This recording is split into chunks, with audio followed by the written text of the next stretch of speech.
ఆయన అన్నాడు కేసీఆర్ గారు, నేను కొడితే గట్టి కొడతా అని. నేమన్నా చెప్పిన, అయ్యా ఏందయ్యా కొట్టనికి, అదేమన్నా ఫుల్లా ఆఫా గట్టి కొట్టనికి అని అడిగిన. చంద్రశేఖరరావు గారు ఈ వేదిక మీద నుంచి చెప్తున్నా, నీ గట్టి కొట్టాలంటే నీ కొడుకును వంగబెట్టి కొట్టు. ఎందుకంటే ఆయన తిరుగుళ్ళు చూడు, అటు చేసే వ్యవహారాలు చూడు. నీ బిడ్డను రెండు చప్పరి, ఎందుకంటే లిక్కర్ దందాలో ఉండి ఈడ నిన్ను ఓడించిందే కదా, ఆడ కేజ్రీవాల్ కూడా మింగేసింది. నీ అల్లుడు భూదందాలు చప్పరి, నీ అల్లుని పట్టుకొని నాలుగు గట్టిగా కొట్టు. వాళ్ళను కొడుకుని కొట్టు, అల్లుని కొట్టు, బిడ్డను కొట్టు, సడ్డకుని కొడుకుని కొట్టు, గట్టి కాదు కట్టె తీసుకొని కొట్టు. వీళ్ళు చేసిన దుర్మార్గాలు తెలంగాణ సమాజం చూసింది కాబట్టే నిన్ను గట్టిగా వంగబెట్టి కొట్టింది తెలంగాణ సమాజం అని చెప్పిన చంద్రశేఖరరావుకు ఆయనకు చెప్తున్నా.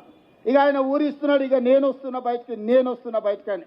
అయ్యా నువ్వు బయటకు వచ్చినప్పుడు, నువ్వు కుర్చీలో ఉన్నప్పుడే మా యూత్ కాంగ్రెస్ కార్యకర్తలు నిన్ను బండకేసి కొట్టిరు. మళ్ళీ వచ్చేదేముంది? నువ్వు ముఖ్యమంత్రిగా ఉన్నప్పుడు, నీ పార్టీగా అధ్యక్షుడిగా ఉన్నప్పుడే మా యువజన కాంగ్రెస్ పిల్లలు నిన్ను బండకేసి కొట్టి ఓడగొట్టి ఇంట్లో ఊసబెట్టిరు. ఇవాళ కేటీఆర్ గారు ఊర్ల మీద తిరుగుతున్నాడు, కొత్త బిచ్చగాని పొద్దుగుర్తు ఎరగాడని. 10 ఏళ్ళ అధికారంలో ఉన్నాడు, డబుల్ బెడ్రూమ్ ఇల్లు ఇస్తాను ఇయ్యలే, ఇంటికో ఉద్యోగం ఇస్తాను ఇయ్యలే, దళితులకు 3 ఎకరాల భూమి ఇస్తాను ఇయ్యలే, డబుల్ బెడ్రూమ్ ఇల్లు ఇయ్యలే. ఇట్లా చెప్పుకుంటా పోతే 100 హామీలు ఉన్నాయి.